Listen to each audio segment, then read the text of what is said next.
not end up getting anything from Barnes & Noble, unfortunately. I have only like 4 summer books I plan to get, and everywhere I go, they either don't have them or they're too expensive. They had the romance books I wanted, but I'm not paying $19 for paperback. So I was like, oh, I'll just get the young adult ones because they're cheaper. They didn't have them. Every single time I go in that store, I see Alex Approximately, and I really want to read that. And every time I'm like, in the summertime, I'm gonna get it. So I went today. Did they have it? No. Thought about getting that float book, but I think I'm just gonna go on Amazon and order the other ones I want. I like buying them in person, but I can't afford that. So yeah, but it was still fun. I was like, I know these books I want are gonna be expensive, but they'll probably have buy one get one half off sale like summer tables, because they used to, and I used to get all kinds of books here because that was a good deal, but they took those tables out. We are going to fill up my bird feeders while we talk about all the books I've read so far this year. January, February, March, and April. First of all, here's my birdhouse that I've been painting. Migration blend, high energy pellets to support long flights.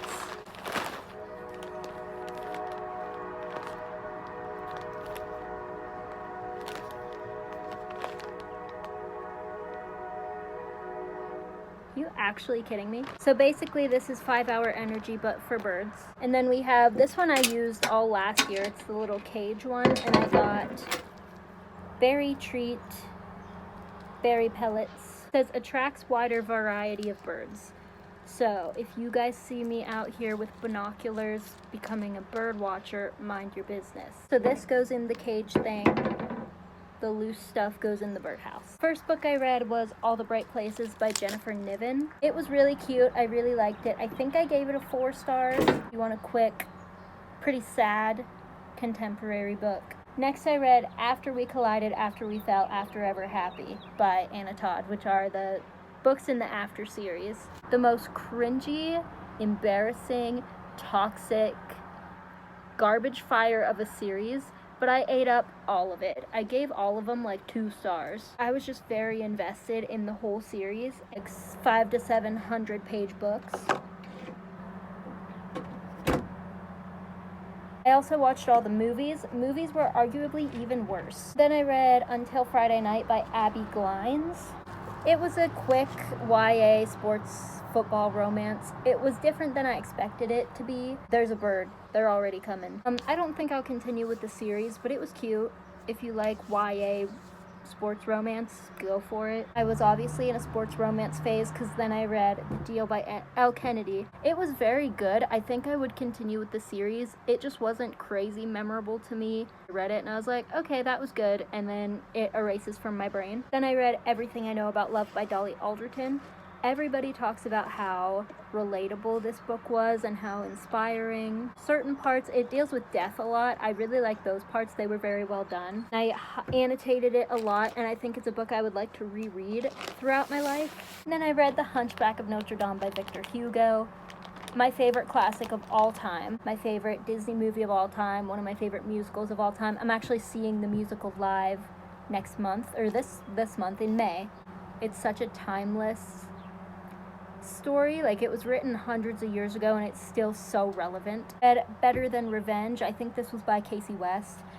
This was random. I never heard anybody talk about it. I just grabbed it because it was a Taylor Swift reference, and it was like a sports romance and a podcast host character. Once again, not the most memorable thing, but it was just a YA contemporary, fly through it in a day.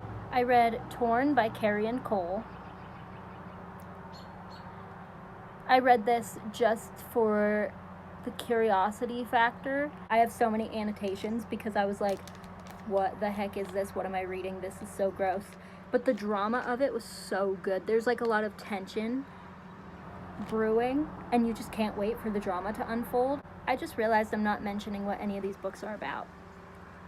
Should I have been doing that? I didn't even think about that. Basically, it's about a girl who falls in love with her uncle. Not her blood uncle, but it's her dad's best friend. But he's basically her uncle, yeah. I read Practice Makes Perfect by Sarah Adams. It was cute, but I think I just need to accept the fact that Sarah Adams' writing is way too cringy for me. All of her books I've read are just so cringy to the point where I don't like them.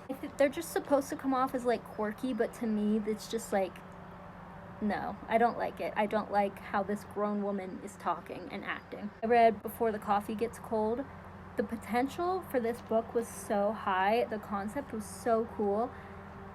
It kind of went over my head though, for some reason. Probably reread it someday and try to really focus on it more, and then I think I would like it more. It's like a time travel book where you go to this cafe, and when you sit in this certain chair, you can kind of go back in time under certain restrictions. Twisted Love by Anna Huang. Once again, did not like it. I purely read Twisted Love because it was popular. I didn't think I would like it, so that's my own fault, but it was so popular I figured I had to read it. Felt like it did not feel very cohesive. I feel like the trauma and the grief in the book could have had more depth to it personally. I don't think there was enough build-up. The People in the Trees by Hanya Yanagihara. My favorite book of all time is A Little Life by Hanya Yanagihara. Such a traumatizing, sad book, but it's so beautiful. And People in the Trees was the exact same. The book isn't super like graphic or anything, but it's just the way that these characters, the main character is, and the way he treats people is just so disturbing, and him as a character is so dark throughout the whole book. But the writing is beautiful. The story is so original. It's literally about a doctor who travels to this island where these people found that if they eat this specific type of turtle, it gives them immortality.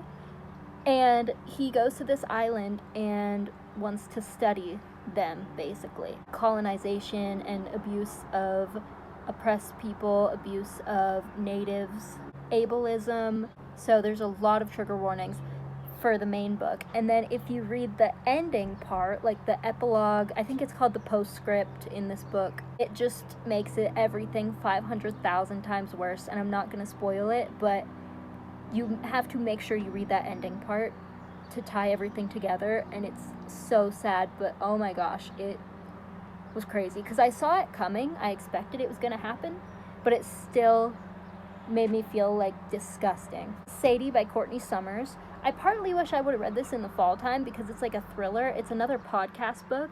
I love books about podcasts. The setting, it kind of felt like a rural summer setting, if I remember correctly. Really quick and really fun. It's a really good, I think it's a YA thriller. Illumine by Amy Kaufman and Jay Kristoff, a Tumblr classic. I've been wanting to read this book forever, and I finally read it, but I just came to accept the fact that I don't like sci-fi. Every time I've read sci-fi, except for The Martian by Andy Weir, I love that book, sci-fi goes over my head every time. I love dystopian, but sci-fi, no. And the format of it was so cool. So much effort went into that book. I can tell, that's obvious. I read We Are Okay by Nina LaCour, Family of Liars by E. Lockhart, and Heartstopper Volume 5 by Alice Oseman.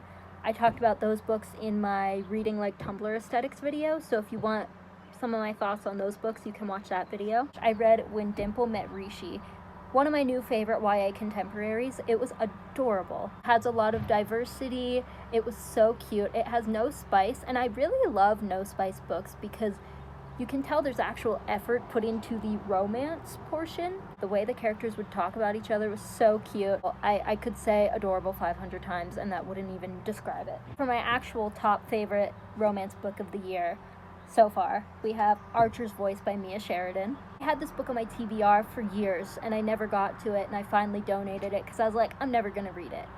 But it came up on Kindle Unlimited one day, so I decided to read it, and oh my gosh, it was phenomenal. If you like the Christian Slater movie Untamed Heart, you would love this book. I was like smiling the whole time I read it, but there's also dark parts in it, and they were done so well. Oh my gosh, there's like a plot twist at the end that I was on a road trip when I was reading it, and I was reading on my Kindle. I literally went, no way, you've got to be kidding me, out loud. Mixed Signals by B.K. Borison. This is from the Love Light Farm series, which is one of my comfort series. I love this series. This one is my least favorite of the series so far, just because for me, I feel like there was a bit too much spice. I don't mind spice in books, but I just felt like there was a lot of spice when there could have been more plot and more character development. I still loved it. I love this town. I love the characters in it. This couple was really cute and I really liked them a lot. Last book I read and the book I'm currently reading, Flawless by Elsie Silver and Heartless, I think, by Elsie Silver. These are from the Chestnut Springs series. My expectations were so high. And I was like, I don't want to be disappointed. Everyone loves it so much. But I finally started reading them, and unfortunately I was kind of disappointed. I'm only 10% of the way through Heartless, so I can't really say about that one yet, but with Flawless, I didn't really love it. I don't love enemies to lovers that much, but it's not even really enemies to lovers. I didn't like how much the male main character objectified the female, in my opinion. It made me uncomfortable and it took me out of the story a lot. Obviously, I liked it enough to continue with the series, but I was slightly disappointed. So there was a speed run of all the books I've read so far. Now we're caught up. I got the bird feeders ready, so I'm gonna go hang them up and I'll show you how that looks. All right, I got this one hung up in the same spot I always put it, but I couldn't get the other one up, so I just put it on the shed. It'll probably fall. I hope it doesn't, but yeah. Looking good. My birds are gonna be well fed.